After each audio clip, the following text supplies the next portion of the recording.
Hello friends, welcome back to my channel Mukesh English, and this is Mukesh Soni. In this video, I'm going to revise the complete syllabus of the third semester BA Generic English, and here I will discuss the whole syllabus from the examination point of view as your examination is approaching, and it's going to benefit you a lot that you watch this video before few hours of the examination or before one day of the examination. This is going to help you a lot. And moreover, I have done the videos on all the topics of the third semester BA Generic English. You can go through the description box. You can see the links of all the videos. So without much delay, let's revise the whole syllabus of third semester BA Generic English from the examination point of view. So before that, let's know about the syllabus. So before that, let me tell you, you have a play here, Purpose. I mean to say the play's title is here, Purpose by T.P. Kalasam. And this play has a weightage for 30 marks.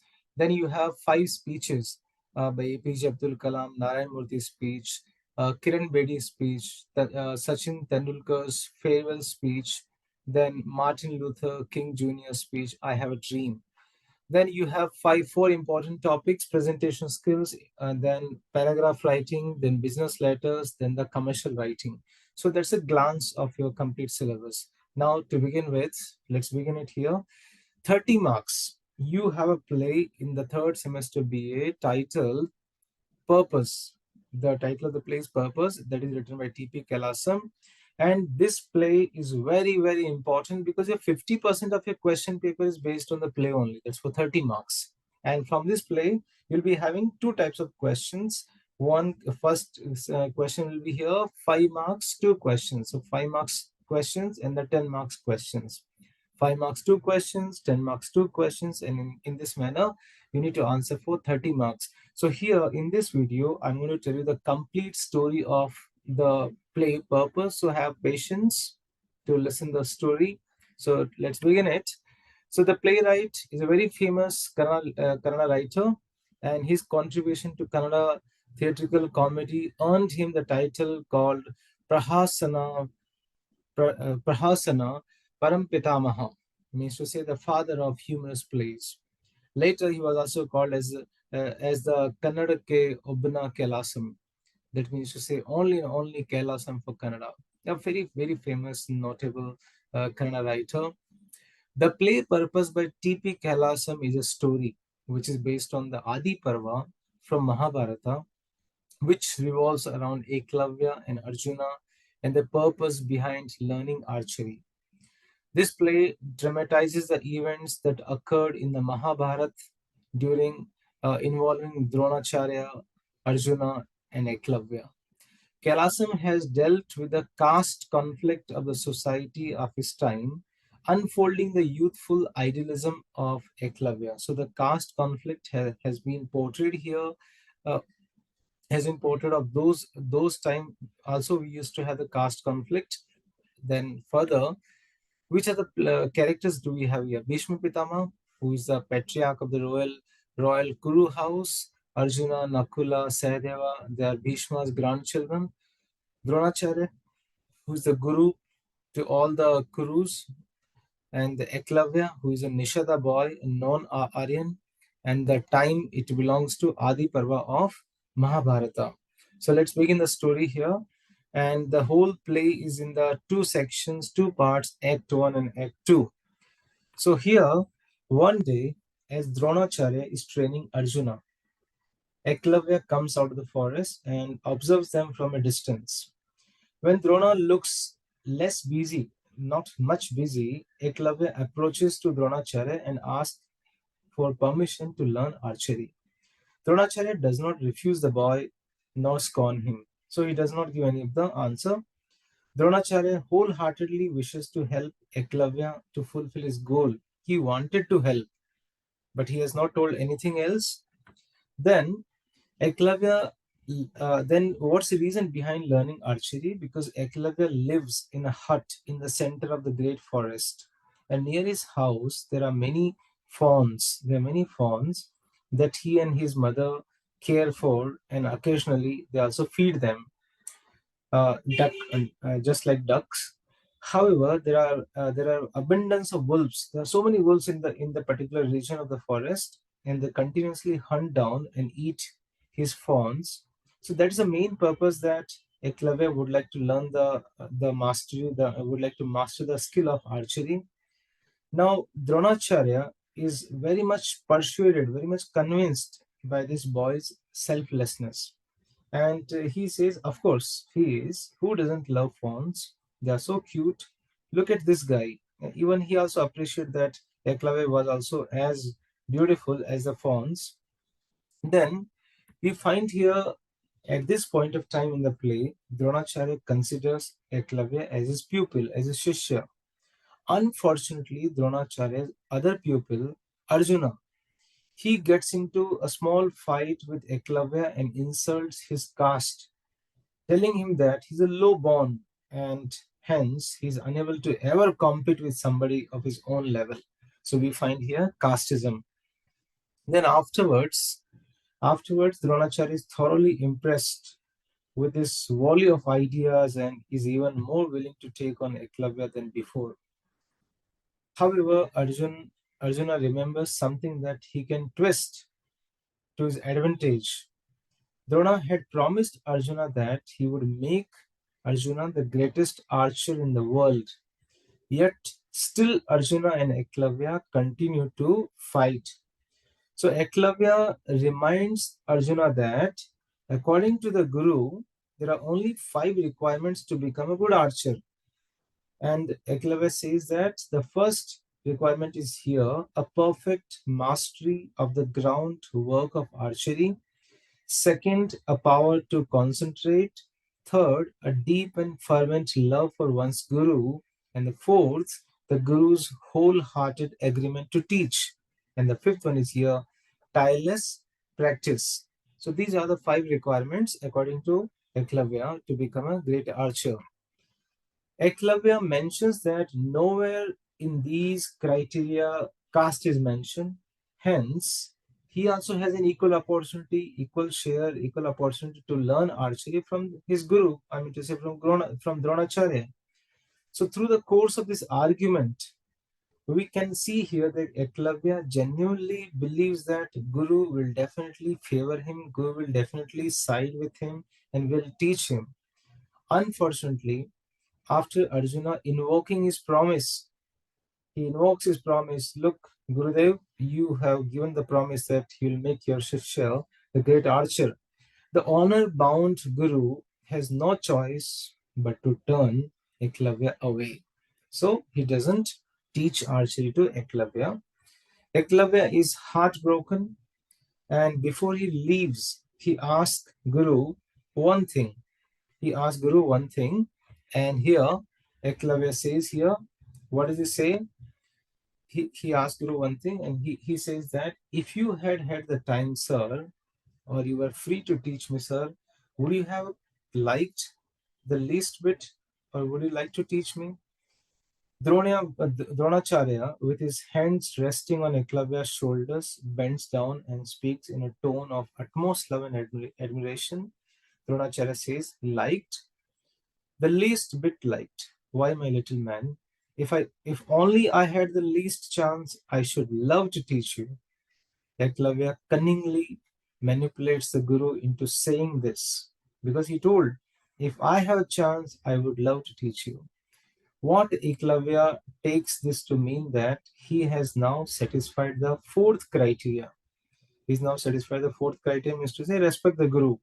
So there's nothing can stop him to learn. He thanks the guru and he leaves here, and this is how the act 1 ends in this play purpose.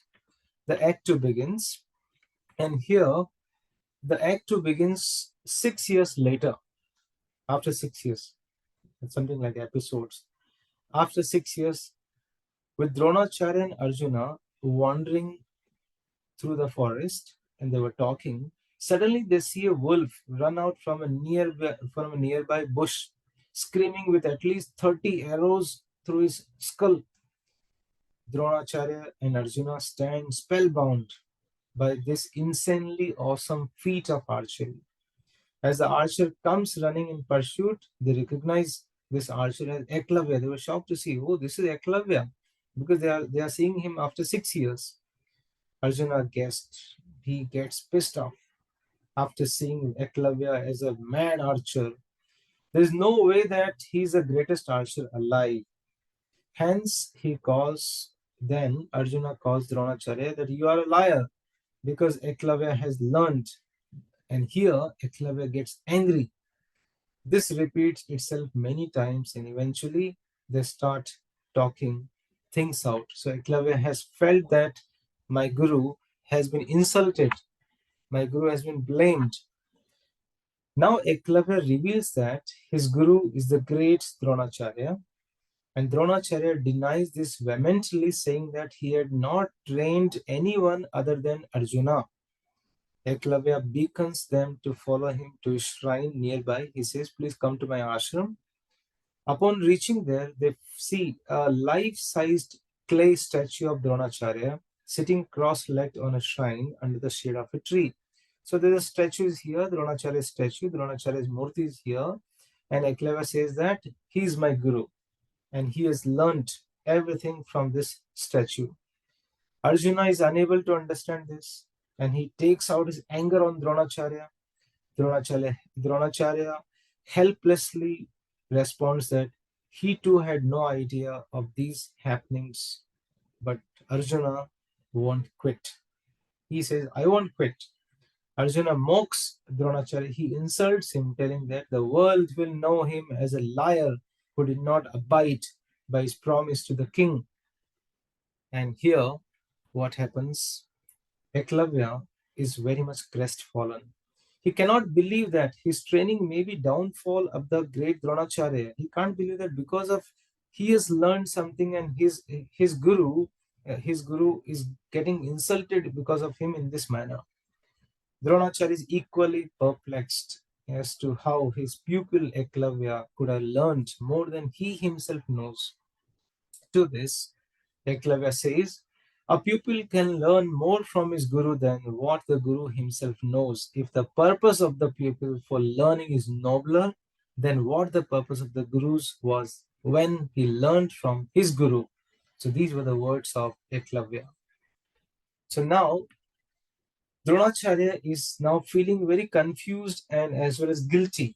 He could not deny that he had failed to deliver on his promise to Arjuna, but at the same time, he had no idea that Eklavya had been getting training under him. Dronacharya knows that he's trapped. He's trapped. Jal mein phas gaya. He knows that there is no way that Arjuna can ever become a greater bowman than Eklavya. He says that still Arjun is the main archer. Dronacharya says that it is not just the effort given by the teacher that counts, it is equally the effort given by the pupil, the student to learn. That is Eklavya.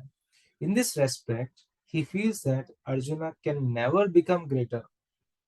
Eklavya continues to insist that with a proper training, even Arjuna can also become the best archer.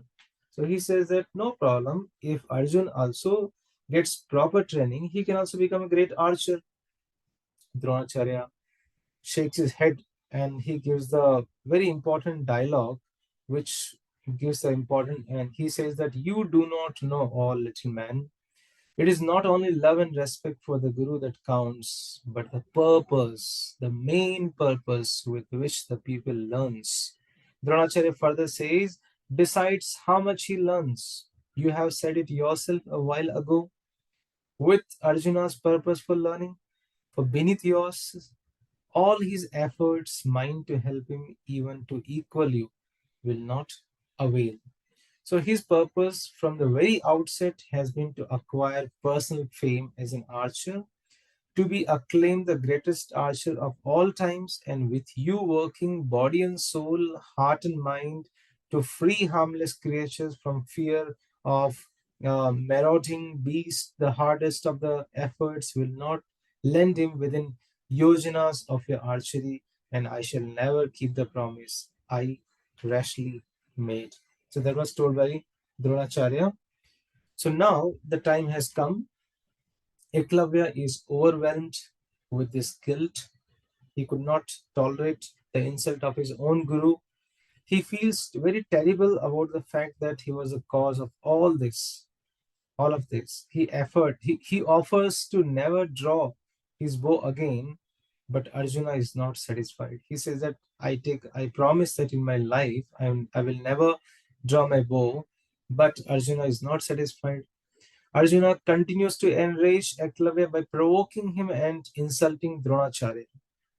So, caught up in a fit of rage, so he gets very angry. Eklavya gets very angry and he walks over the image of Dronacharya and cuts his right thumb as the blood gushes from the severed finger. So, Eklavya cuts his thumb and Dronacharya is aghast, very shocked.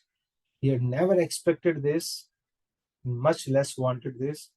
Eklavya tells him that this is his guru's dakshina, and having seen this, Arjuna also looks very much shocked. He said, Gurudev, this is my Guru Dakshina. Now, after giving this Guru Dakshina, once Eklavya's anger calms down, he's suddenly overcome with a sense of grief. He becomes so unhappy. Oh my God, what have I done? He remembers his fawns and the purpose for which he would like to learn the archery. He had just destroyed his purpose because of his anger. He had just destroyed his purpose, covered in blood and tears. Eklavya weeps, surrounded by his fawns. But we see one more thing here. In a fit of rage at Drona's allowed of him to do this, he rushes towards the statue and abuses it.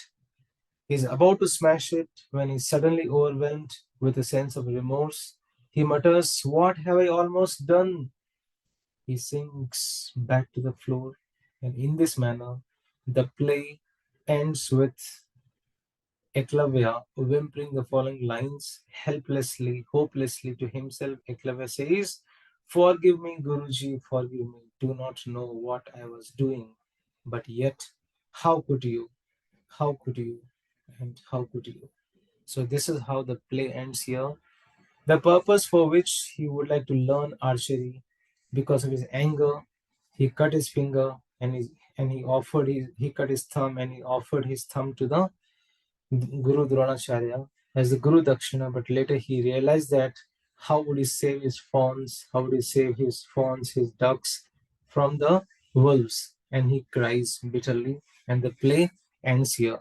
So, friends, this is how I have tried to give you the summary of the important play, The Purpose by T.P.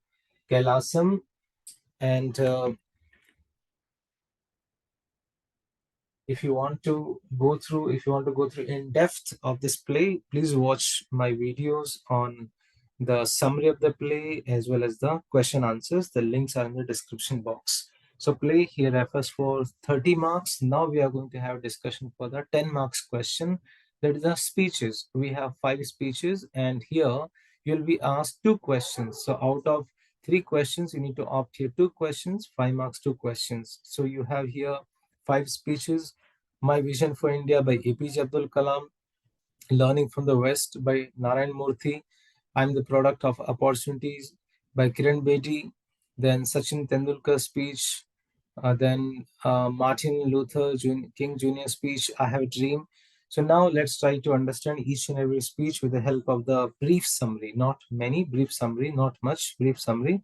For all the detailed summary, if you want to learn the detailed summary, each and every topics of third semester BA, just look into the description box. You'll get all the list, the complete videos list you will get here, or you can see the playlist of this video, third semester BA.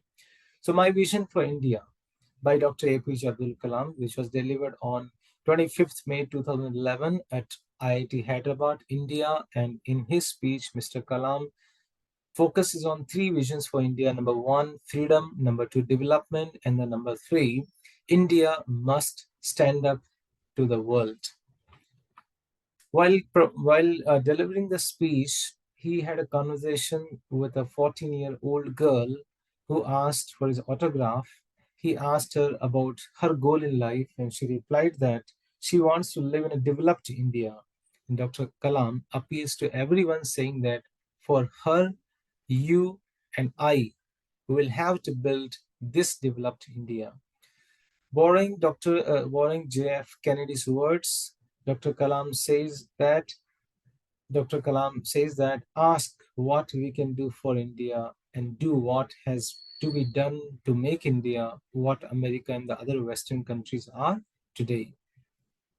Second speech we have here, Learning from the West by N.R. Narayan Murthy, the founder of Infosys. This speech was delivered by Mr. Murthy when he received the Lal Bahadur Shastri National Award for Excellence in Public Administration and Management Sciences for the year 2001 from the Lal Bahadur Shastri Institute of Management, New Delhi. Narayan Murthy talks about some of the values which we should learn from the West without disturbing our existing Indian values. So Mr. Narayan Murthy, he speaks about the role of Western values in the contemporary Indian society, where he says that we should respect for the public good. In the West, individuals understand that they have to be responsible to the community. He says that we must acknowledge the accomplishments of others. Further, he mentions the role of accountability, dignity of labor, professionalism. Then he says that there should be intellectual independence. We should not suffer from the feudal thinking. He says we often fail to acknowledge the duty that accompanies every right.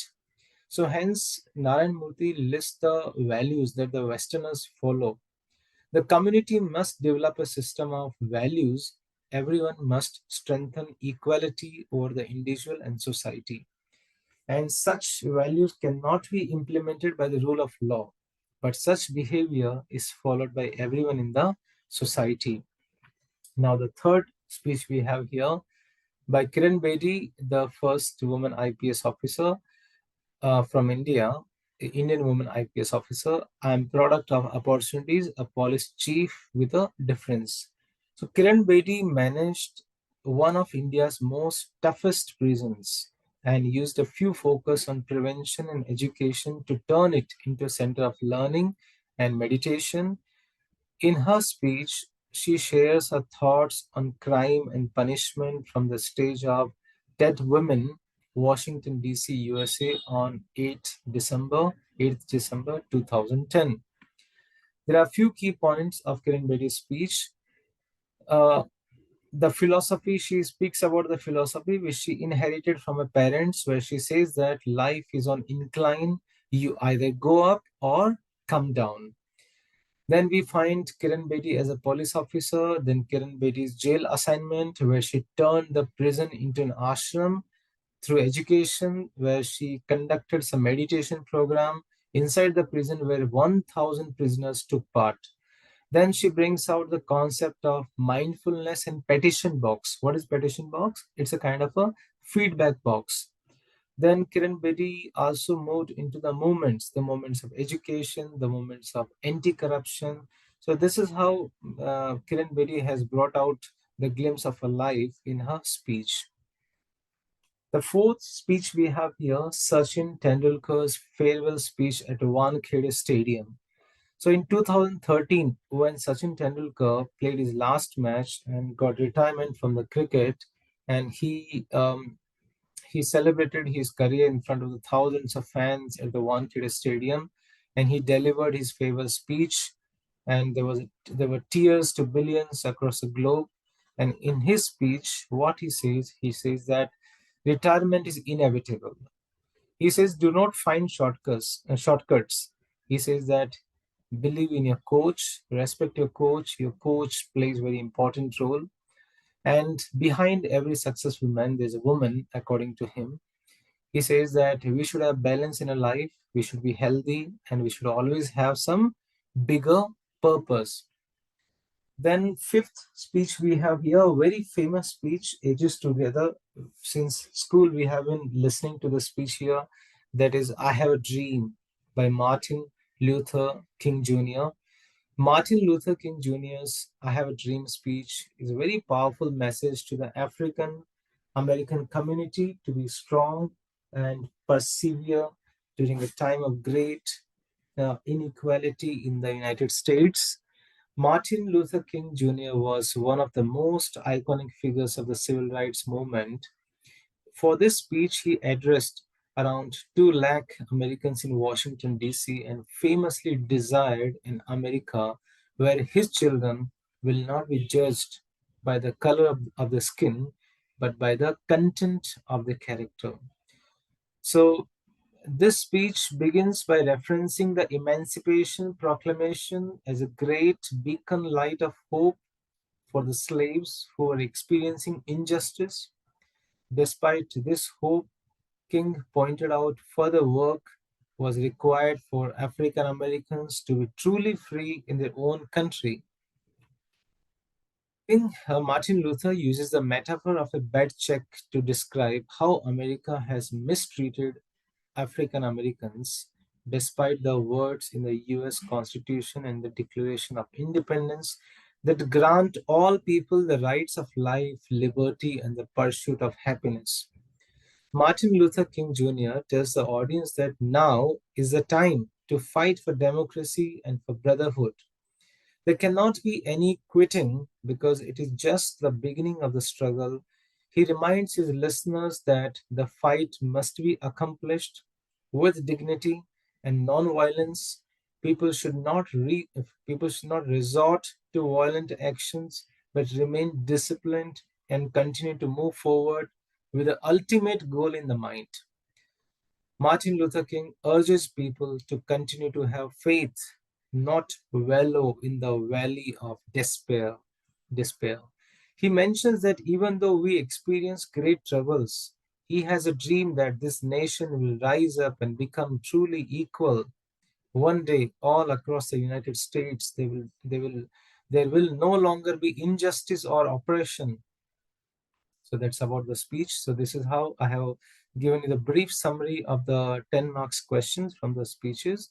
Now we are going to have a discussion of the remaining 20 marks. So the 40 marks questions, 30 marks from the play Purpose by T.P. Kalasam, and the 10 marks questions from those 5 speeches. Now we are going to have a discussion of the remaining 20 marks. Even I have done the videos on presentation skills, paragraph writing, business correspondence, that is letter writing, commercial writing, poster writing, product manual, advertisement writing.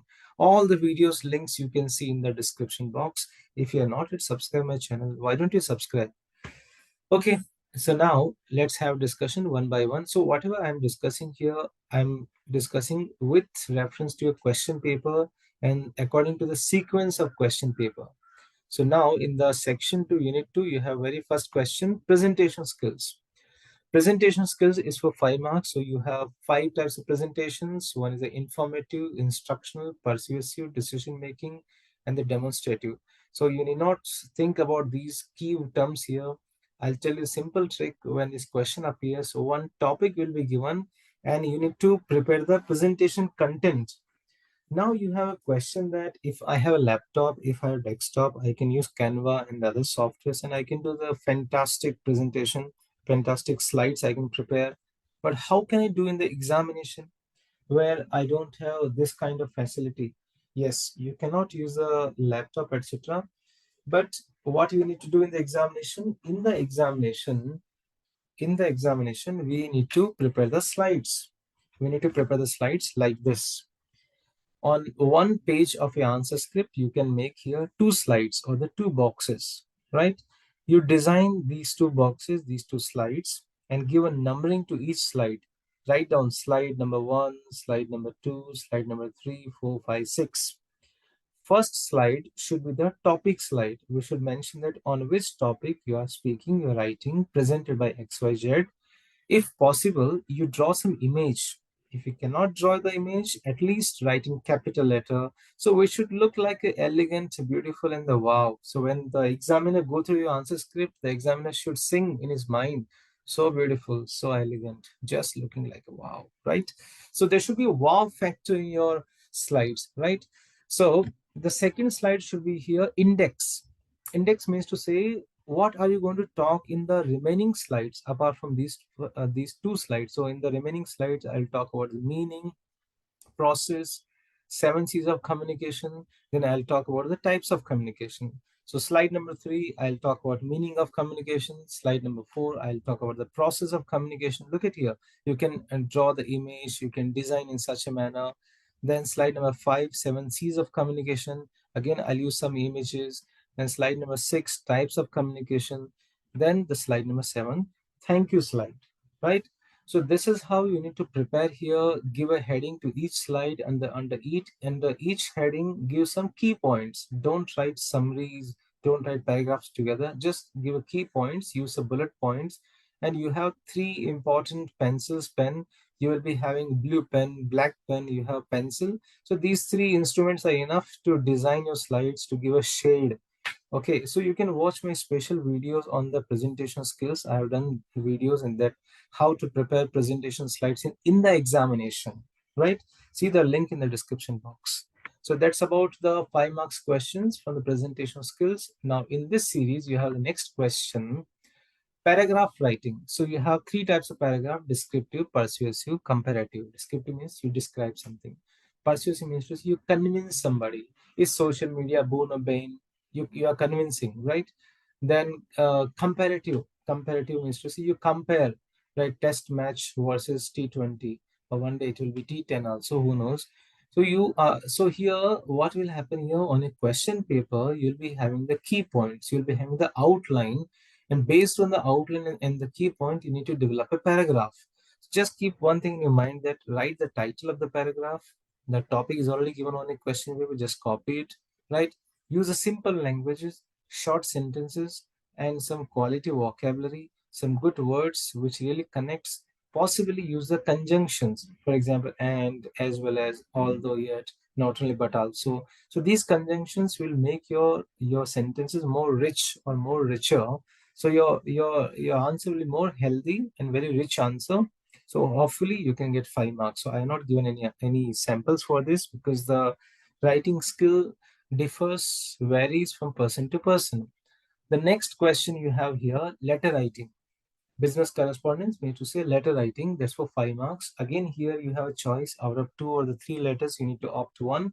In the syllabus, you have 5 types of letters: letter of inquiry, order letter, letter of complaint, reply to complaint, and sales letter.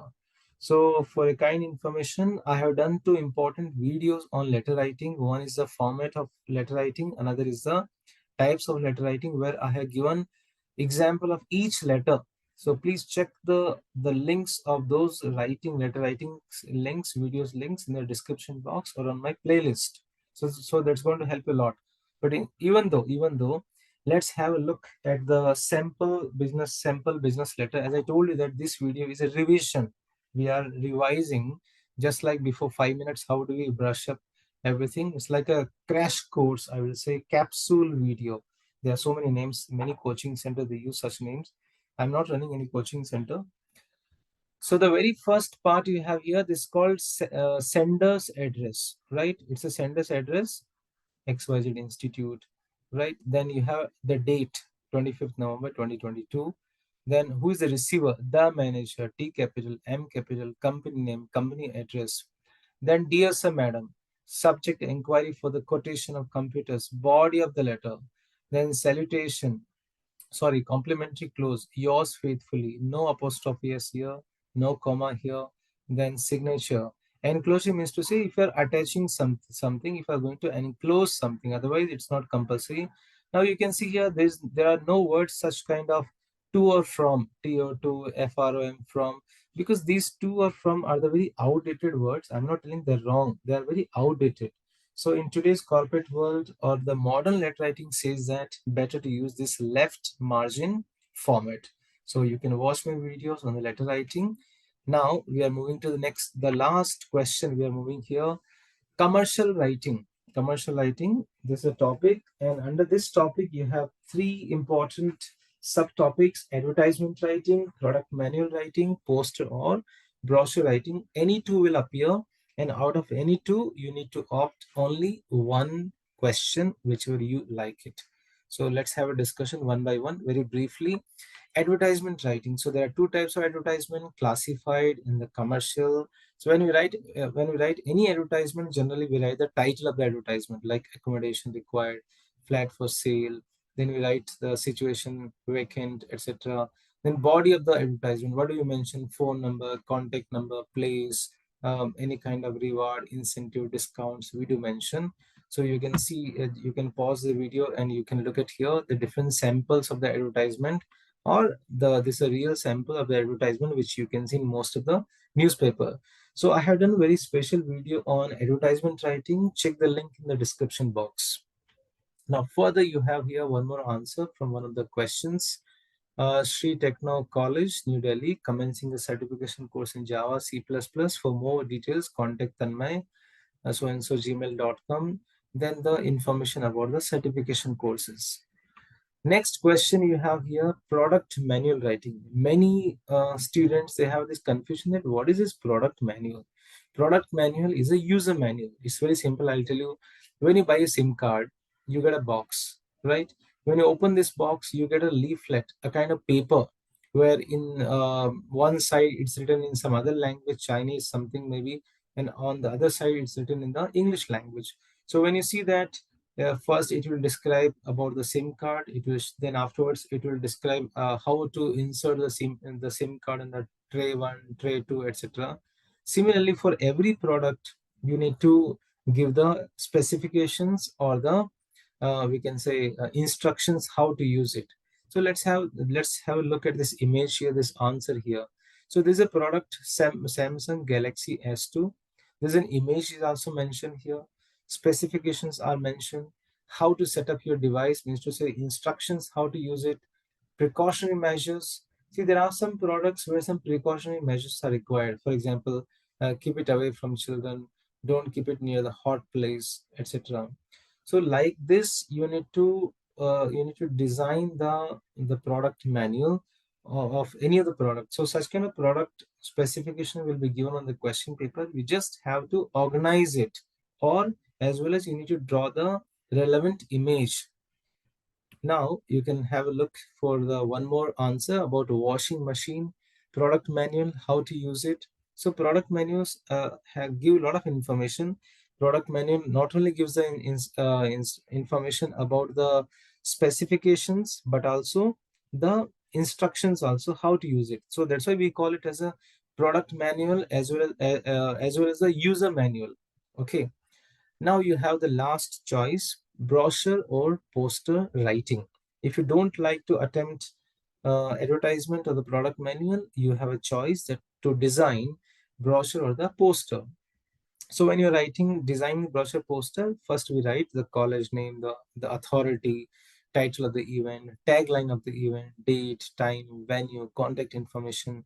Nowadays, we are living in the era of technology. So the QR code, scan the QR code for more information, any prize, any award, registration for the Google Forms, list of the events, any chief guest is coming, social media promotion links, Insta, Facebook, X, who is the in charge person, who is the contact person, teacher coordinator, student coordinator, any website address, any blog address, etc.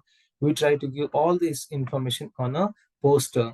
So just have a look at this poster here. It's a poster of an annual cultural fest. So you can go through this poster where you can find the designs, the images of the musical instruments, right? One side you can find all the list of the events. Then you have a title of the event. You can see here the website address is also mentioned here, email address is also mentioned here, QR code is also mentioned, scanner is also mentioned here. Okay, so like this, you need to give the compact information on a poster. If you can't draw, you can also make a poster in very simple manner. As you can look at you can look at your screen here, Sanskrit Utsav. Such kind of poster can also be drawn, can also be prepared for the examination point of view. But simple, if you want marks, make it more elegant, bring some wow factor in your poster so that you can get 5 out of 5. So this is how I have tried to give you the glimpse of the whole syllabus of the third semester BA from the examination point of view. Let's have a glance at the QP pattern. So purpose, play, 30 marks, 5 marks, 2 questions, 10 marks, 2 questions, right? Speeches for 10 marks. Here 5 marks, 2 questions. Presentation skills, 5 marks. Paragraph writing, 5 marks. Letter writing, 5 marks. advertisement writing or poster writing or product manual writing, 5 marks. So this is how the sequence of the questions will appear on a question paper. And for your information, I have already solved 2 question papers, right? Not only two, I think you can check here, 3 question papers. One question paper, model question paper, I'm sorry, 2 question papers I have solved here, model question paper, and the last year's 2023 examination question paper. So these 2 question papers links you can see in the description box. So I wish you good luck for the examination, and please do stay connected with Mukesh English with my channel. If you are not yet subscribed my channel, please do subscribe. Thank you once again. Dear friends, thank you so much for watching this video. You can reach me at mukeshenglish@gmail.com. Please do subscribe the channel, click on the like button for more videos on literature, workbook, pronunciation, grammar, communication skills, presentation skills, interview skills. Stay in tune with Mukesh English. Thank you once again.